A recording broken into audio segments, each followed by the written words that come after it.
Hello everyone, facto Tracy में आपका बहुत बहुत स्वागत है। आज हम ज्योग्राफी के एक टॉपिक पर बात करेंगे। वायुमंडल की संरचना क्लाइमेटोलॉजी का बहुत इम्पॉर्टेंट टॉपिक है। ज्योग्राफी के पिछले वीडियो में हमने वायुमंडल के संगठन पर बात की थी, कंपोजिशन ऑफ एटमॉस्फेयर पर बात की थी, जिसमें हमने इस पर बात की थी कि वायुमंडल जो है वो किन किन एलिमेंट से मिलकर बना है, किन गैसेस से मिलकर बना हुआ है और कौन सी चीज़ें हैं जो हमारे वायुमंडल में हैं। तो आज हम इस पर जो स्ट्रक्चर है हमारे एटमॉस्फेयर का उस पर बात करेंगे। सबसे पहले हम जानते हैं कि ये पृथ्वी है और इसके चारों तरफ एक वायुमंडल है और इसी वायुमंडल के कारण जो है पृथ्वी पर जीवन जो है वो संभव हुआ है।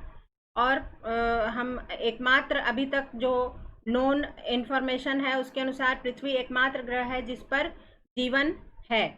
तो इस वायुमंडल के बारे में हम जानते हैं कि कई गैसों से मिलकर बना है। गैस है, वाटर वेपर है, इसमें जलवाष्प है और डस्ट पार्टिकल्स हैं। तो इन सब से मिलकर हमारा वायुमंडल बना है। और ये वायुमंडल जो है वो अपने जगह पर स्थिर कैसे रहता है? पृथ्वी की गुरुत्वाकर्षण शक्ति के कारण ये जो वायुमंडल है ये पृथ्वी के चारों तरफ स्थिर रहता है। तो ये वायुमंडल जो है वो कई परतों में बटा हुआ है, संकेंद्रीय परतों में या मंडलों में बटा हुआ है, कॉन्सेंट्रिक लेयर्स में बटा हुआ है। और ये लेयर्स क्यों है, क्यों ये लेयर्स अलग अलग परतों में क्यों बटा हुआ है, जो हम आगे देखेंगे। क्योंकि अलग अलग एलिमेंट्स की अलग अलग विशेषताएं हैं और अलग अलग एलिमेंट्स जो अलग अलग परतों में अलग अलग एलिमेंट्स हैं और उनकी विशेषताओं के आधार पर अलग अलग परतें हैं। हर परत की अपनी विशेषता है, तो वो हम आगे चल के देखेंगे। और ये है कि आधुनिक जानकारी के अनुसार प्रभावी वायुमंडल की ऊंचाई कितनी है? 16 से 29,000 किलोमीटर तक है। लेकिन मोटे तौर पर सागर तल से 800 किलोमीटर की ऊंचाई तक ही वायुमंडल जो है वो सर्वाधिक महत्वपूर्ण है हमारे लिए। वायुमंडल के घनत्व जो है, क्यों ये परतें बनती हैं, ये इसका जवाब है यहाँ पर। वायुमंडल के घनत्व, डेंसिटी, तापमान, टेम्परेचर और संगठन यानी कंपोजिशन में ऊंचाई बढ़ने के साथ परिवर्तन होता है, कि एक समान नहीं है। जैसे जैसे हम नीचे से ऊपर की ओर जाते हैं, डेंसिटी भी जो जिस मैटर से बना हुआ है हमारा वायुमंडल, उसकी डेंसिटी में परिवर्तन आता है, उसके तापमान में परिवर्तन आता है, उसके कंपोजिशन में भी परिवर्तन आता है, जिसके कारण जो है अलग अलग परतें बन गई हैं। धरातल पर वायु का घनत्व तो सबसे अधिक होता है। स्वाभाविक है कि ये पृथ्वी है, इस पर जो है वायुमंडल का घनत्व सबसे अधिक है। सबसे नज़दीक की जो परत है यहाँ पर सबसे अधिक घनत्व पाया जाता है। और ऊंचाई बढ़ने के साथ साथ ये घनत्व जो है वो जैसे जैसे ऊपर जाते हैं वो कम होता जाता है। और वायुमंडल की विभिन्न परतों में तापमान परिवर्तन की दर भी भिन्न भिन्न है। ऐसा नहीं है कि ऐसे तो एक सामान्य सा नियम है कि जैसे जैसे हम नीचे से ऊपर की ओर जाते हैं तापमान में कमी आती जाती है।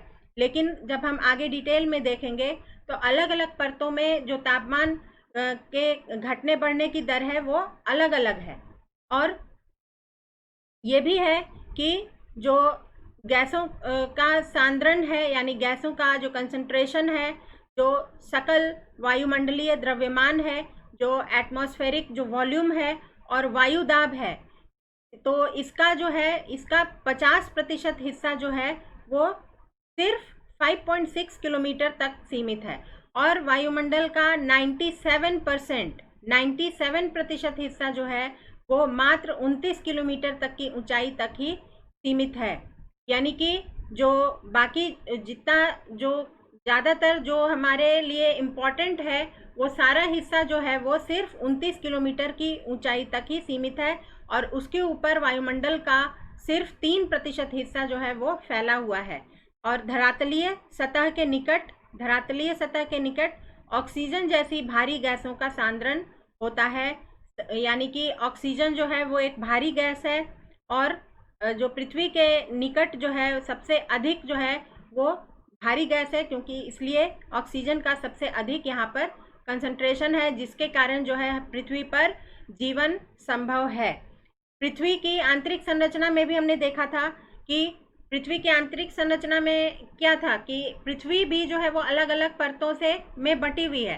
पृथ्वी के निर्माण के समय में अलग अलग परतों का निर्माण हुआ according to the density of elements.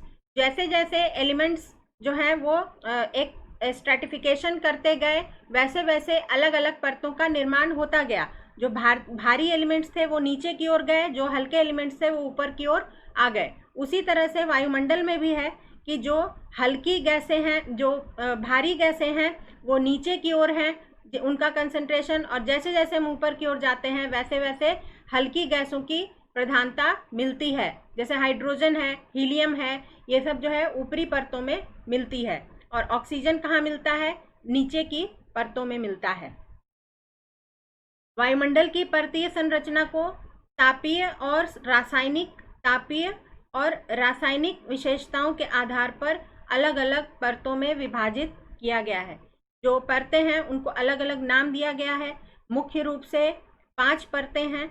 मुख्य रूप से वायुमंडल की 5 परतें हैं, अलग अलग नाम है। सबसे नीचे की जो परत है, नीचे से ऊपर की ओर बढ़ेंगे तो नीचे की परत को क्षोभ मंडल कहते हैं, ट्रोपोस्फेयर।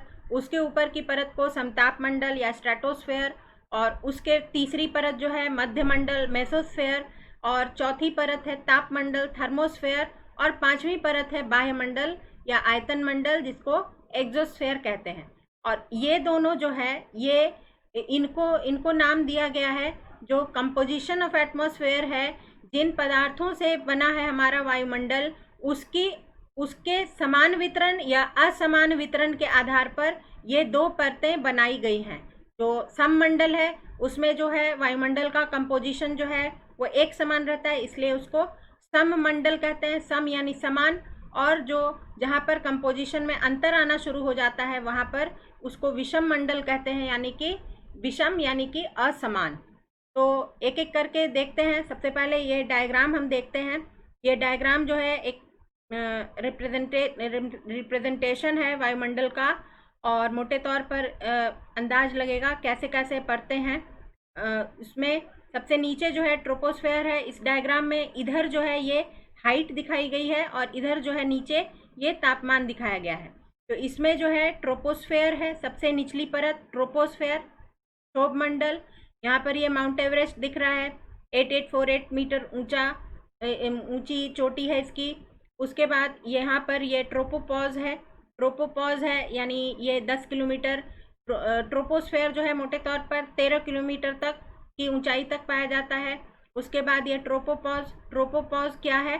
ट्रोपोपॉज है ट्रोपोस्फेयर, और उसके ऊपर की परत जो है स्ट्रेटोस्फेयर यानी समताप मंडल।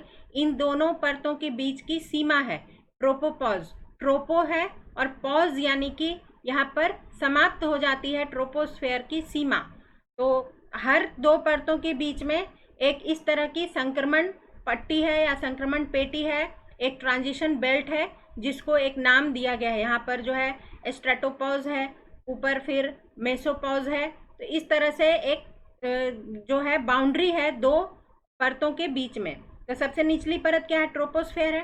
ट्रोपोस्फेयर में सामान्य रूप से जैसे जैसे ऊपर की ओर जाते हैं वैसे वैसे तापमान में कमी आती जाती है। उसके बाद फिर जो है ट्रोपोपॉज आ जाता है। उसके बाद दूसरी परत आरंभ होती है समताप मंडल। समताप मंडल में शुरू में जो है समताप मंडल, जैसा कि नाम से स्पष्ट है, यहाँ पर समान तापमान रहता है नीचे के हिस्सों में, और लेकिन जैसे जैसे ऊपर की ओर जाते हैं तो तापमान में वृद्धि होती जाती है। क्योंकि इसका एक कारण है, क्योंकि समताप मंडल के ऊपरी हिस्सों में यहाँ पर ओजोन गैस का कंसंट्रेशन पाया जाता है। ओजोन गैस की प्रधानता है यहाँ पर, जो कि क्या करती है? जो सोलर रेडिएशन है, जो सूर्य से आने वाला जो रेडिएशन है, उसमें जो अल्ट्रावायलेट जो रेज होती हैं उनको ये अवशोषित कर लेता है और ये पृथ्वी की सतह तक इसको आने से रोकता है, जिसके कारण हमारी पृथ्वी पर जीवन संभव है। तो इसलिए हमें इस ओजोन का शुक्रगुजार होना चाहिए, इसे धन्यवाद देना चाहिए कि यहाँ पर ये एक परत है जो हमारे लिए बहुत एक रक्षा कवच का काम करती है। इसके बाद ये स्ट्रेटोपॉज आ जाता है। यहाँ पर समताप मंडल की सीमा समाप्त हो जाती है। 13 किलोमीटर से लगभग 50 किलोमीटर तक समताप मंडल माना जाता है। समताप मंडल स्ट्रेटोपॉज के बाद तीसरी परत आरंभ होती है मेसोस्फेयर। मेसोस्फेयर, मेसो का मतलब ही होता है मध्य, बीच का, मिडिल। तो बीच का ये मंडल है, बीच की परत है मेसोस्फेयर या मध्य मंडल। और इसकी सीमा, इसका जो विस्तार है वो 50 से 80 किलोमीटर तक माना जाता है। इसमें फिर से जैसे जैसे ऊंचाई बढ़ती है तापमान में कमी आती जाती है। तो उसके बाद फिर ये यहाँ पर ये मेसोपॉज आ जाता है, मध्यमंडल की सीमा समाप्त होती है। उसके बाद चौथी परत आरंभ होती है थर्मोस्फेयर या तापमंडल। इसका विस्तार मोटे तौर पर 80 से 400 किलोमीटर तक माना जाता है। और इसी में फिर आयनोस्फेयर एक परत है जो रेडियो वेव से रिलेटेड है, जिसको हम आगे देखेंगे। ये 400 किलोमीटर तक थर्मोस्फेयर है और उसके आगे जो है ये एक्सोस्फेयर है, बाह्यमंडल है, जो कि आगे ब्रह्मांड में विलीन हो जाता है, स्पेस। आगे चलते हैं, इसमें एक एक करके देखते हैं हर एक परत को और उसकी विशेषताओं को। तो क्षोभ मंडल जो है सबसे निचली परत है, सबसे निचला स्तर है। विक्षोभ मंडल भी कहा जाता है। विक्षोभ मंडल क्यों कहा जाता है? क्योंकि विक्षोभ मतलब टर्बुलेंस और भंवर, एडीज का प्रभुत्व है, यानी कि ये अशांत मंडल है। यहाँ पर शांत जो स्थितियाँ नहीं होती हैं वायुमंडल में, जो जितनी भी मौसम से संबंधित जितनी भी गतिविधियाँ होती हैं वो इसी ट्रोपोस्फेयर में होती हैं, इसलिए इसको विक्षोभ मंडल कहा जाता है। सतह से ऊंचाई इसकी लगभग 13 किलोमीटर है और ध्रुव के निकट जो है 8 किलोमीटर ऊंची है और विषुवत वृत्त पर इसकी ऊंचाई अधिक है, 18 किलोमीटर है। यानी कि अगर इसको हम ऐसे एक डायग्राम में देखें, ये पृथ्वी की सतह है, यहाँ पर अगर विषुवत रेखा है और यहाँ पर जो है नॉर्थ पोल है, यहाँ पर साउथ पोल है, तो ट्रोपोस्फेयर जो है यहाँ पर ज़्यादा ऊंची होगी और इधर जो है कम ऊंची होगी, दोनों ध्रुवों पर। यहाँ पर ज़्यादा ऊंची होगी, इसकी ऊंचाई ज़्यादा ऊंची है। इसका कारण हम आगे देखेंगे। विषुवत वृत्त पर सबसे अधिक ऊंचाई पाई जाती है और ताप की अधिक ऊंचाई है और संवहन धाराएं भी इसके लिए रिस्पॉन्सिबल हैं। तो इसमें एक ये समझ लेते हैं क्यों होता है ऐसा। क्योंकि पृथ्वी की एकमात्र परत है क्षोभ मंडल या ट्रोपोस्फेयर, जो जैसे ये पृथ्वी की सतह है और यहाँ पर अलग अलग परतें हैं वायुमंडल की, और ये जो है सोलर रेडिएशन जो है वो आ रहा है। तो सोलर रेडिएशन जो है यहाँ तक आ रहा है और फिर ये इससे जो है पृथ्वी की सतह और महासागर, महाद्वीप महासागर सब इससे गर्म होते हैं। और उसके बाद फिर ये जो है शॉर्ट वेव्स के रूप में आता है सोलर रेडिएशन। उसके बाद जब ये सरफेस जो है वो हीट अप हो जाता है, उसके बाद जो है वापस विकिरण होता है, जिसको हम टेरेस्ट्रियल रेडिएशन या पार्थिव विकिरण कहते हैं, और ये लॉन्ग वेव्स के रूप में होता है। और लॉन्ग वेव्स के रूप में जब ये रेडिएशन वापस जाता है एटमॉस्फेयर में, तो इस वापस जाते हुए रेडिएशन से ये ट्रोपोस्फेयर जो है ये गर्म होता है। यानी कि वायुमंडल की एकमात्र परत है ये ट्रोपोस्फेयर, जो पार्थिव विकिरण से गर्म होता है। पार्थिव विकिरण का असर इस पर सबसे अधिक है। बाकी कोई भी परत जो है, बाकी चारों कोई भी परत ऐसी नहीं है जो कि टेरेस्ट्रियल रेडिएशन से गर्म होता है। एकमात्र परत जो है वो ट्रोपोस्फेयर है, जो टेरेस्ट्रियल रेडिएशन से गर्म होता है। तो और ये जो है गर्म होना जो है वो 3 तरीकों से होता है। एक है कंडक्शन यानी संचलन, दूसरा होता है कन्वेक्शन यानी कि संवहन, और तीसरा होता है रेडिएशन यानी कि विकिरण। तो ये इन 3 तरीकों से हमारा जो हमारी सतह के नीचे का, सतह से लगा हुआ जो वायुमंडल है यानी कि क्षोभ मंडल है, इन 3 तरीकों से गर्म होता है। और इसमें सबसे अधिक जो प्रभावी होता है वो है कन्वेक्शन। ये सतह गर्म हुई तो यहाँ से हवा ऊपर उठी, गर्म होती हुई हवा ऊपर उठती है।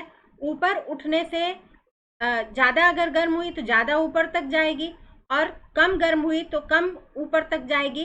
तो यही प्रिंसिपल जो है यहाँ अप्लाई होता है। यहाँ पर विषुवत रेखा है, यहाँ पर पोल्स हैं दोनों तरफ, तो यहाँ पर जो है सबसे अधिक सोलर रेडिएशन का प्रभाव होता है, इसलिए यहाँ पर सबसे अधिक कन्वेक्शन करेंट्स होती है। हवा सबसे ज़्यादा गर्म होके ज़्यादा ऊपर तक जाती है। पोल्स पर जैसे जैसे विषुवत रेखा से दोनों तरफ जाते हैं ध्रुवों की ओर, तो वैसे वैसे तापमान में कमी आती जाती है। तो इसलिए यहाँ से जो कन्वेक्शन करेंट्स भी जो उठती हैं वो कम ऊंचाई तक जाती हैं। इसलिए ट्रोपोस्फेयर की ऊंचाई सबसे अधिक कहाँ है? विषुवत रेखा पर है, और कम ऊंचाई जो है दोनों ध्रुवों पर है। मिनिमम ऊंचाई है दोनों ध्रुवों पर, क्योंकि कन्वेक्शन करेंट्स जो हैं वो प्रभावी नहीं रह जाती हैं जैसे जैसे हम ध्रुवों की ओर जाते हैं। तो ये जो है ये कारण है अलग अलग ऊंचाई का, जो क्षोभ मंडल की अलग अलग ऊंचाई है विषुवत रेखा पर और ध्रुवों पर। इसके बाद आगे आते हैं दूसरे पॉइंट पर। वायुमंडल के समस्त गैसीय द्रव्यमान का 75% धूल कण और जल वाष्प जो है वो इसी मंडल में है। क्षोभ मंडल में पूरे वायुमंडल का 75% धूल कण और जल वाष्प, वाटर वेपर जो है वो इसी क्षोभ मंडल में पाया जाता है। जल वाष्प की उपस्थिति सबसे अधिक जो है वो क्षोभ मंडल में पाई जाती है। इसलिए जो है सारी मौसम की घटनाएं जो हैं वो इसी मंडल में होती हैं। और जो वाटर साइकिल जिसके बारे में हमने देखा है, वाटर साइकिल जो है, जो इवापोरेशन हुआ और ऊपर कंडेंसेशन हुआ, उसके बाद फिर प्रेसिपिटेशन हुआ, तो ये जो वाटर साइकिल की जो क्रिया है ये भी ट्रोपोस्फेयर की ही विशेषता है, सिर्फ ट्रोपोस्फेयर की विशेषता है। और एक इसकी विशेषता है कि जैसा कि हमने देखा कि जैसे जैसे ऊपर जाते हैं तो तापमान में कमी आती जाती है। इसको एक नाम दिया गया है नॉर्मल लैप्स रेट या सामान्य ताप ह्रास दर, जिसकी एक फिक्स दर है तापमान कम होने की, यानी कि 165 मीटर की ऊंचाई जाने पर एक डिग्री सेल्सियस जो है वो तापमान घट जाता है, या फिर 1 किलोमीटर ऊपर जाने पर 6.5 डिग्री सेल्सियस तापमान कम हो जाता है। जो ऊपर जाने पर तापमान में कमी आती है क्षोभ मंडल में, उसका कारण क्या है? वायुमंडलीय गैसों के घनत्व तथा वायुदाब में कमी। जो गैसें हैं, जो ये हमारा धरातल है, इससे जैसे जैसे ऊपर की ओर जाते हैं तो हम जानते हैं कि सबसे अधिक घनत्व जो है सतह के पास है। जैसे जैसे ऊपर जाते हैं घनत्व में कमी आती जाती है, वायुदाब में कमी आती जाती है। वायुदाब में कमी आती जाती है तो ये जो मान लीजिए कि ऐसे कण हैं, तो कण हैं जो एलिमेंट्स हैं उनके कण हैं, यहाँ पर ज़्यादा सघन है। जैसे जैसे ऊपर जाएंगे दूर दूर होते जाएंगे, दूर दूर फैलाव इनका ज़्यादा हो जाता है ऊपर जाने पर। और ऊपर जाने पर ज़्यादा फैलाव होने के कारण क्या होता है कि डेंसिटी भी कम हो गई और वायुदाब में भी कमी आ गई। वायुदाब में कमी आती है ऊपर जाने पर, यह स्पष्ट है। जैसे जो लोग पहाड़ों पर चढ़ते हैं, जो माउंट एवरेस्ट की चढ़ाई पर जाते हैं, तो उनको सांस लेने में दिक्कत होती है, इसलिए वो ऑक्सीजन ले करके जाते हैं। और जो पहाड़ों पर जो लोग रहते हैं उन्हें भी इसका पता है कि ऊपर ऊंचाई पर ऑक्सीजन की कमी होती है, इसलिए सांस लेने में ज़्यादा कोशिश करनी पर ज़्यादा जो है जोर लगाना पड़ता है।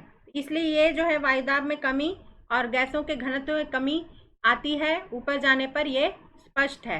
वायुमंडल का निचला भाग धरातल से निकली ऊष्मा से गर्म होता है। ये अभी हमने देखा। परिचालन यानी कि कंडक्शन, संवहन, कन्वेक्शन और विकिरण, इन तीनों विधियों से जो निचली परत है वो गर्म होती है। और एक विशेषता है इस क्षोभ मंडल की कि निचले क्षोभ मंडल में कभी कभी तापीय प्रतिलोमन यानी कि टेम्परेचर इन्वर्जन होता है। टेम्परेचर इन्वर्जन क्या होता है? यानी कि उल्टा होना। सामान्य नियम क्या है कि ऊपर जाने पर तापमान में कमी आएगी, और इसका मतलब है कि नीचे जो है वो गर्म हवा होगी और ऊपर ठंडी हवा होगी, ये ठंडी हवा है। लेकिन टेम्परेचर इन्वर्जन जहाँ होगा वहाँ पर क्या होगा कि ऊपर जाएंगे तो ऊपर गर्म हवा मिलेगी, यानी कि नीचे वाली हवा ठंडी होगी और ऊपर वाली हवा गर्म होगी। इसके कुछ स्थानीय परिस्थितियों के कारण होता है। आगे जब हम अलग टॉपिक पर जाएंगे तो इसको डिटेल में देखेंगे। अलग अलग स्थानीय परिस्थितियों के कारण ये घटना होती है टेम्परेचर इन्वर्जन की, और ये सिर्फ क्षोभ मंडल में ही होता है। सभी मौसमी घटनाएं भी क्षोभ मंडल में होती हैं, जो हम देखते हैं इतनी तूफान है, टाइफून है, हरिकेन है, साइक्लोन है, और फिर वर्षा के अलग अलग वर्षण के अलग अलग रूप हैं, डिफरेंट टाइप्स ऑफ प्रेसिपिटेशन, जो जल वर्षा है, हिम वर्षा है, उसके बाद स्लीट है, ओला और वर्षा, ओलावृष्टि और वर्षा एक साथ, जो पाला पड़ता है, जो ओस है। तो सभी मौसमी घटनाएं जो है इसी मंडल की विशेषताएं हैं। इतना सारा साहित्य रचा गया है मौसम पर, और इतना संगीत गीत और इस पर मौसम पर बहुत कुछ लिखा गया है। तो अगर ये क्षोभ मंडल नहीं होता तो मौसम भी नहीं होते, और ये सब साहित्य और गीत संगीत भी इस पर ये भी नहीं होते। तो इसलिए क्षोभ मंडल जो है बहुत ही विशेष मंडल है हमारे लिए, जनजीवन के लिए। तो ये एक विशेषता है इसकी। उसके बाद ऊंचाई के साथ वायु के वेग में वृद्धि होती है। जैसे जैसे हम ऊपर जाते हैं तो वायु यानी कि जो विंड की जो स्पीड है वो बढ़ती जाती है। जैसे जैसे हम ऊपर जाते हैं तो हवा जो है वो तेज हमें मिलेगी जैसे जैसे ऊपर जाएंगे, ये भी एक विशेषता है। और क्षोभ सीमा जो है वो ट्रोपोस्फेयर और स्ट्रेटोस्फेयर के बीच की सीमा है, यानी कि पॉज वहाँ लग जाता है, ट्रोपोस्फेयर वहाँ पर समाप्त हो जाता है, उसका विस्तार समाप्त हो जाता है। अगला फिर अगली परत ट्रोपोपॉज के आगे आरंभ होती है समताप मंडल या स्ट्रेटोस्फेयर। समताप मंडल जो है वो क्षोभ मंडल के ऊपर स्थित है और 50 किलोमीटर की ऊंचाई तक पाया जाता है, यानी कि 13 किलोमीटर एवरेज ट्रोपोस्फेयर, वहाँ से 50 किलोमीटर तक समताप मंडल का विस्तार पाया जाता है। और इस मंडल के निचले भाग में एक समान तापमान रहता है, जैसा कि हमने उस डायग्राम में देखा कि निचले भाग में एक समान तापमान रहता है, और एक निश्चित सीमा आने के बाद जहाँ से ओजोन गैस का कंसंट्रेशन ज़्यादा होता है वहाँ पर तापमान में वृद्धि आरंभ हो जाती है। इसमें एक डायग्राम है, ये ट्रोपोस्फेयर है और यहाँ पर ये स्ट्रेटोस्फेयर है, उसके बाद ये मेसोस्फेयर है। जो ये चलते हैं, जो विमान चलते हैं, जो एरोप्लेन्स चलते हैं, वो जो कम दूरी वाले होते हैं वो ट्रोपोस्फेयर में चलते हैं।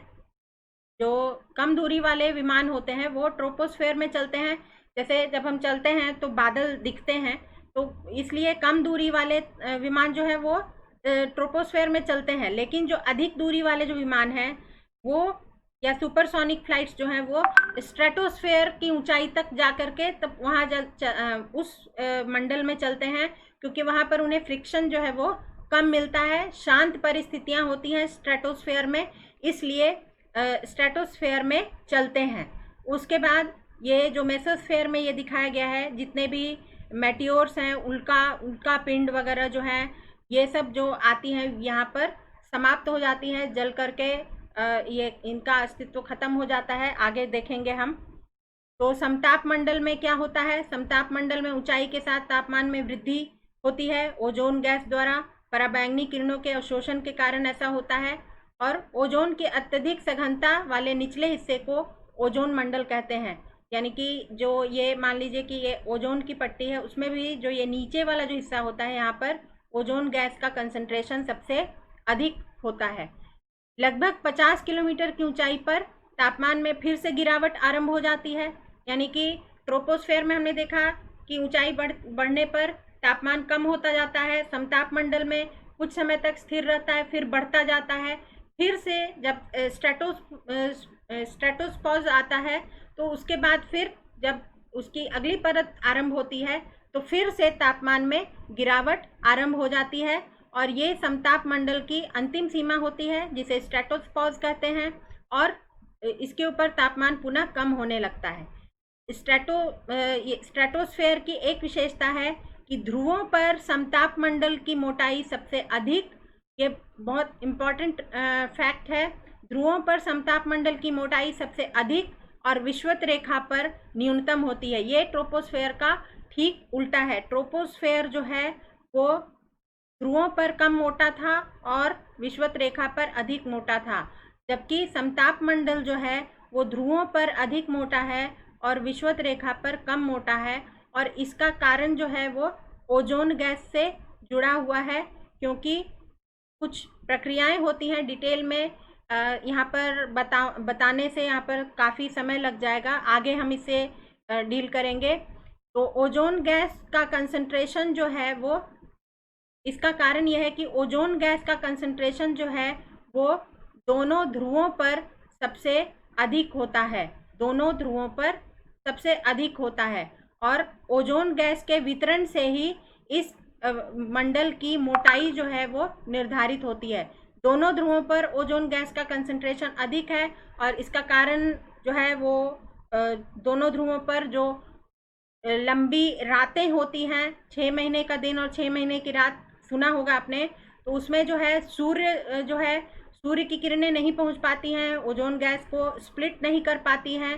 तो ये सब मिला जुला करके और ये सब प्रभाव, इन सब प्रभावों के कारण जो है वो ध्रुवों पर समताप मंडल की मोटाई सबसे अधिक होती है और विषुवत रेखा पर न्यूनतम होती है।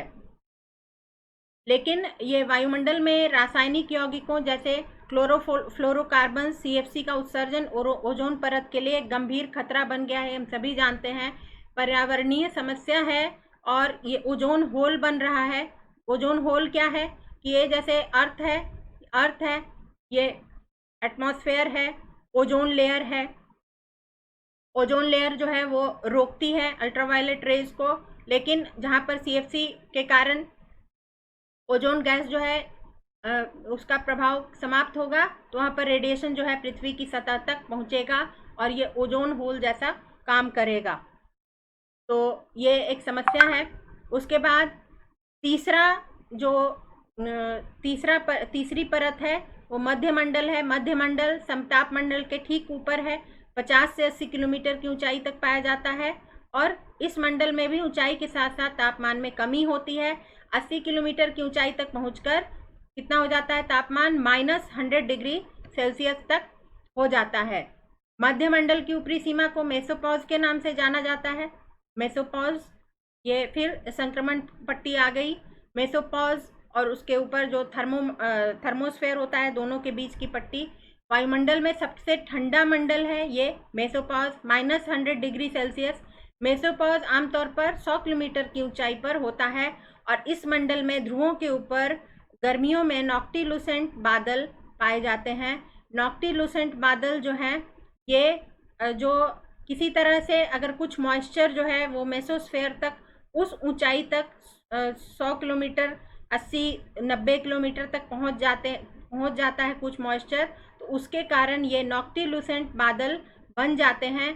चमकीले बादल होते हैं और सामान्य रूप से शाम में दिखते हैं और उच्च अक्षांशों पर ही इन बादलों को देखा जा सकता है। चमकीले बादल होते हैं और सुंदर दिखते हैं। तापमंडल जो है ये मेसोस्फेयर के बाद का मंडल है। तापमंडल जो है वो मध्यमंडल के ऊपर 80 से 400 किलोमीटर के बीच स्थित होता है और इस मंडल में ऊंचाई बढ़ने के साथ ही तापमान में फिर से वृद्धि शुरू हो जाती है और अनुमानतः इसकी ऊपरी सीमा पर यानी कि 400 किलोमीटर की ऊंचाई पर तापमान जो है वो 1500 डिग्री सेल्सियस तक हो जाता है। इसमें ये दिखाया गया है, ट्रोपोस्फेयर है 18 किलोमीटर, स्ट्रेटोस्फेयर है 50 किलोमीटर, ओजोन लेयर है, मेसोस्फेयर है और यहाँ पर ये थर्मोस्फेयर है। तापमंडल, अगली परत, चौथी परत तापमंडल। ये पृथ्वी से भेजी गई रेडियो तरंगों को यह संस्तर पृथ्वी की ओर वापस परावर्तित कर देता है। यह संस्तर पृथ्वी की उल्कापिंड और परित्यक्त उपग्रहों के अवशेषों को से भी रक्षा करता है। ये अवशेष इस संस्तर में प्रवेश करते ही इसके अत्यधिक तापमान के कारण जलकर राख में बदल जाते हैं। थर्मोस्फेयर में ही एक परत जो है वो आयन मंडल उसको कहा जाता है, जहाँ पर आयन मंडल है। यहाँ पर जो इसको ऐसे समझ सकते हैं कि जो वायुमंडल का जो आयोनाइज्ड पार्ट है उसको आयन मंडल कहते हैं। यहाँ पर आयंस की उपस्थिति होती है, जो कुछ ऑक्सीजन या नाइट्रोजन के एटम्स जो हैं वो भटकते हुए इस ऊंचाई तक चले जाते हैं और वहाँ पर फिर उन एटम्स पर सोलर रेडिएशन का बम्बार्डमेंट होता है और इन एटम्स पर, तो ये इन एटम से इलेक्ट्रॉन जो है वो मुक्त हो जाते हैं और बाकी हिस्सा जो है वो बचा रह जाता है। तो यहाँ पर ये आयनाइजेशन की प्रक्रिया होती है जिस परत में, उसको आयन मंडल कहते हैं।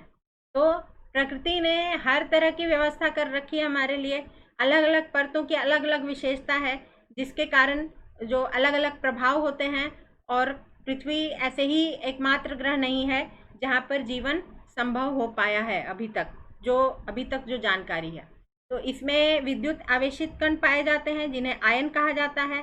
तो इलेक्ट्रिकली चार्ज्ड पार्टिकल्स होते हैं। फिर इस आयन मंडल में भी जो कई उपमंडल हैं, इसको भी कई परतों में बांटा गया है, जिसकी फिर अलग अलग विशेषताएं हैं। जैसे इसमें दिखाया गया है, सबसे नीचे जो है वो डी परत होती है, डी परत है। फिर इसके ऊपर ई परत है, इसको भी फिर E1 E2 ऐसे कहा जाता है। फिर F1 F2 लेयर है। अलग अलग ऊंचाई पर अलग अलग ये आयन मंडल है और आयन मंडल में फिर इसको अलग अलग परतों में बांटा गया है अलग अलग विशेषताओं के आधार पर। डी परत का विस्तार जैसे जैसे ऊपर जाते हैं, डी परत जो है वो सबसे निचली परत है, लगभग 60 से 90 किलोमीटर के मध्य है और ये निम्न आवृत्ति वाली रेडियो तरंगों को परावर्तित करती है। निम्न आवृत्ति यानी कि जिसकी आवृत्ति कम है, यानी कि लॉन्ग वेव्स को ये रिफ्लेक्ट करती है, लेकिन ये सूर्यास्त के साथ ही लुप्त हो जाती है क्योंकि ये सौरिक विकिरण से संबंधित होती है। फिर आगे इसके कौन सी परत है आयन मंडल की? ई परत है। ई परत की क्या विशेषता है? ई परत को क्या एक और नाम है इसका, कैनली हेविसाइड परत। तो इसका ये नाम भी है और इसकी ऊंचाई जो है 90 से 130 किलोमीटर तक है। और ये जो है ये किसको रिफ्लेक्ट करती है, किस तरह की रेडियो वेव्स को रिफ्लेक्ट करती है? मध्यम और उच्च आवृत्ति यानी मीडियम एंड शॉर्ट वेव्स को, रेडियो वेव्स को ये रिफ्लेक्ट करती है और पृथ्वी की ओर वापस भेजती है, जिसके कारण हम रेडियो ट्रांजिस्टर और ये सुन पाते हैं। तो ये है। और E2 जो है वो परत सामान्यतः E2 जो है, ई में भी E1 E2 है। E2 जो है वो ऊंची वाली परत है, 150 किलोमीटर की ऊंचाई पर पाई जाती है। इस परत का निर्माण पराबैंगनी सौरिक फोटोन का ऑक्सीजन अणुओं के साथ अभिक्रिया होने से होता है और सूर्यास्त के बाद रात में लोप हो जाता है इसका भी। उसके ऊपर फिर F परत है, जिसको फिर दो भागों में बांटा गया है, F1 और F2।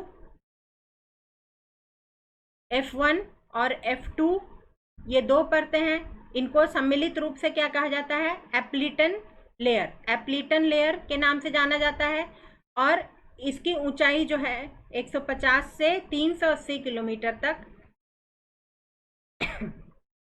है और ये जो है शॉर्ट वेव्स को रिफ्लेक्ट करती है। जी परत, इसके भी ऊपर एक परत है, जी परत 400 किलोमीटर के ऊपर पाई जाती है, यानी कि 400 से 640 किलोमीटर के मध्य, और संभवतः इसकी स्थिति दिन एवं रात दोनों में रहती है, लेकिन इसके बारे में ज़्यादा अभी पता नहीं लगाया जा सका है। इसके ऊपर जो थर्मोस्फेयर है, इसके ऊपर जो है बाह्यमंडल है, बाह्यमंडल या आयतन मंडल, एक्सोस्फेयर। बाह्यमंडल जो है वायुमंडल के सबसे ऊपरी परत को प्रदर्शित करता है।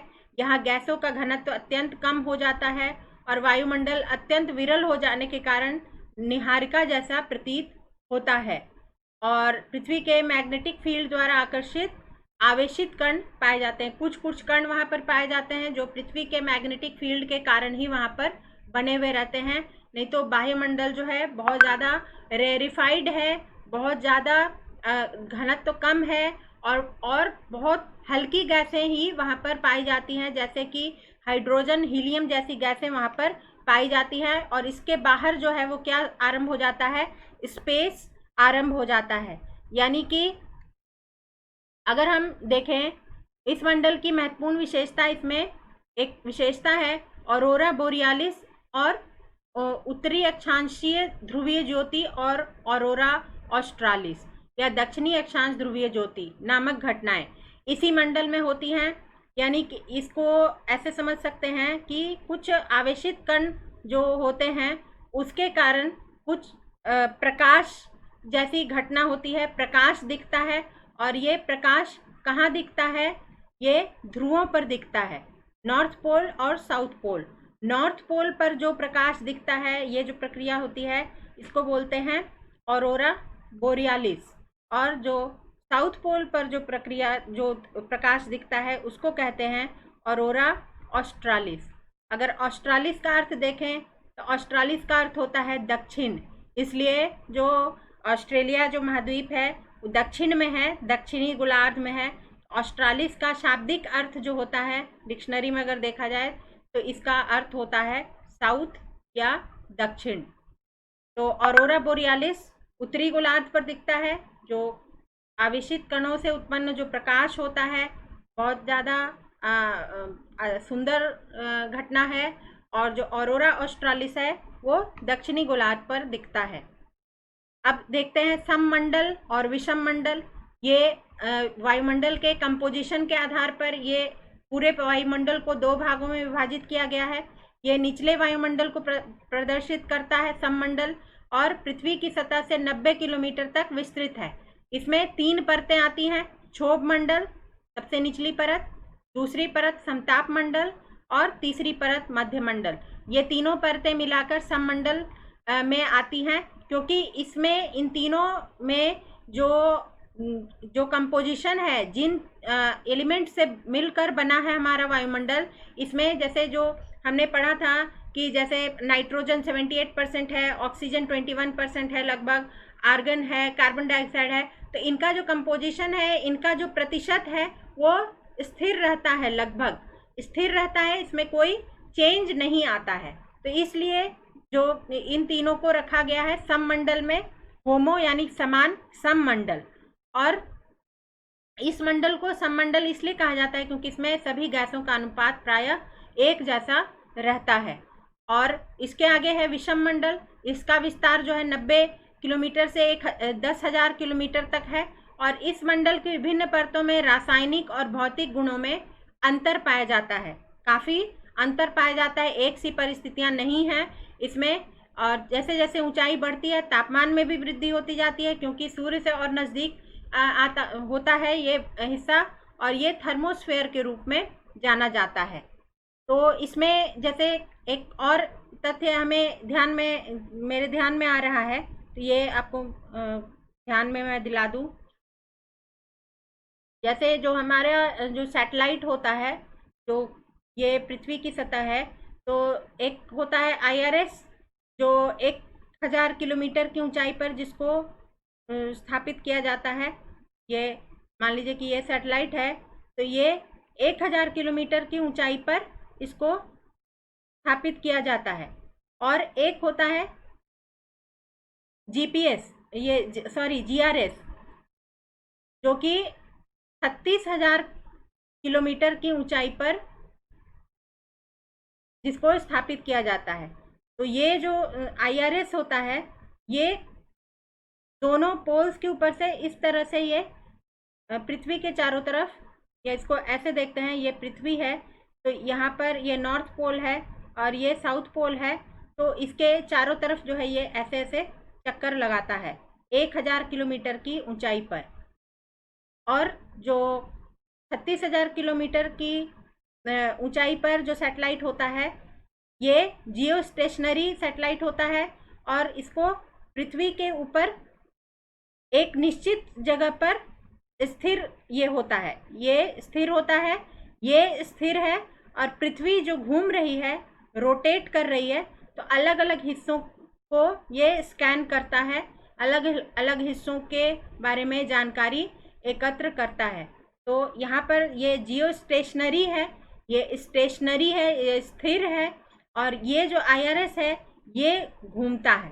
तो दोनों की ऊंचाई जो है वो अलग अलग रहती है। इसकी ऊंचाई 1000 किलोमीटर पर होती है, और इसकी ऊंचाई जो है वो ज़्यादा ऊपर होती है, 36,000 किलोमीटर के पर होती है। तो हेट्रोस्फेयर ये जो है बाहरी हिस्सा है जहाँ पर मिक्सिंग ऑफ गैसेस भी होता है और अलग अलग लेयर्स होती हैं, अलग अलग लेयर्स में अलग अलग गैसेस होती हैं। ये मैंने कुछ इस टॉपिक से रिलेटेड कुछ क्वेश्चंस लिए हैं जो प्रिलिमिनरी एग्ज़ाम में पूछे गए हैं जीएस में। तो जैसे ये देखते हैं, a layer in the earth atmosphere called ionosphere facilitates radio communication. वाई 2011 का क्वेश्चन है। तो ये इसमें है option the presence of ozone. ये आयनोस्फेयर जो है वो रेडियो कम्युनिकेशन को कैसे संभव बनाता है। तो इसमें पहला कारण दिया है presence of ozone causes the reflection of radio waves to earth, और radio waves have a very long wavelength. तो ओजोन से इसका तो कोई कनेक्शन नहीं है, तो ये तो गलत है। और radio waves have a very long wavelength, ये भी गलत है क्योंकि इसमें अलग अलग वेवलेंथ होते हैं, शॉर्ट, लॉन्ग, मीडियम। तो ये दोनों ही गलत हैं। दोनों ही स्टेटमेंट्स का जो रेडियो कम्युनिकेशन से कोई संबंध नहीं है, तो ये इसमें आंसर होगा। दूसरा जो 2011 में ही पूछा गया है, the jet aircraft fly very easily and smoothly in the lower stratosphere, what could be the appropriate explanation. जो लोअर स्ट्रेटोस्फेयर में जेट एयरक्राफ्ट जो हैं, जैसा कि मैंने अभी बताया था कि आसानी से वहाँ पर चल पाते हैं क्योंकि इसका कारण देयर आर नो क्लाउड्स और water vapour in the lower stratosphere. ये तो सही है, क्लाउड्स भी नहीं होते हैं, वाटर वेपर भी नहीं होता है, और there are no vertical winds in the lower stratosphere, यानी कि जो अशांत वातावरण नहीं होता है, हवाएं भी शांत होती हैं। तो ये दोनों ही सही है, तो दोनों सही है, तो ये ऑप्शन आपका सही होगा। तीसरा क्वेश्चन है जो 2012 में पूछा गया है, normally the temperature decreases with the increase in height from the earth surface because. जो ऊपर जाने पर तापमान में कमी आती जाती है, उसका कारण क्या है। The atmosphere can be heated upwards only from the earth surface, क्योंकि पार्थिव विकिरण से, टेरेस्ट्रियल रेडिएशन से ही ये जो है गर्म होता है। ये तो सही है। There is more moisture in the upper atmosphere, ये गलत है, ये तो बिल्कुल गलत है। अपर एटमॉस्फेयर में मॉइस्चर में कमी आती है या बिल्कुल भी नहीं होती है। और the air is less dense in the upper atmosphere, ये तो सही है। यानी कि फर्स्ट और जो थर्ड ऑप्शन है वो सही है।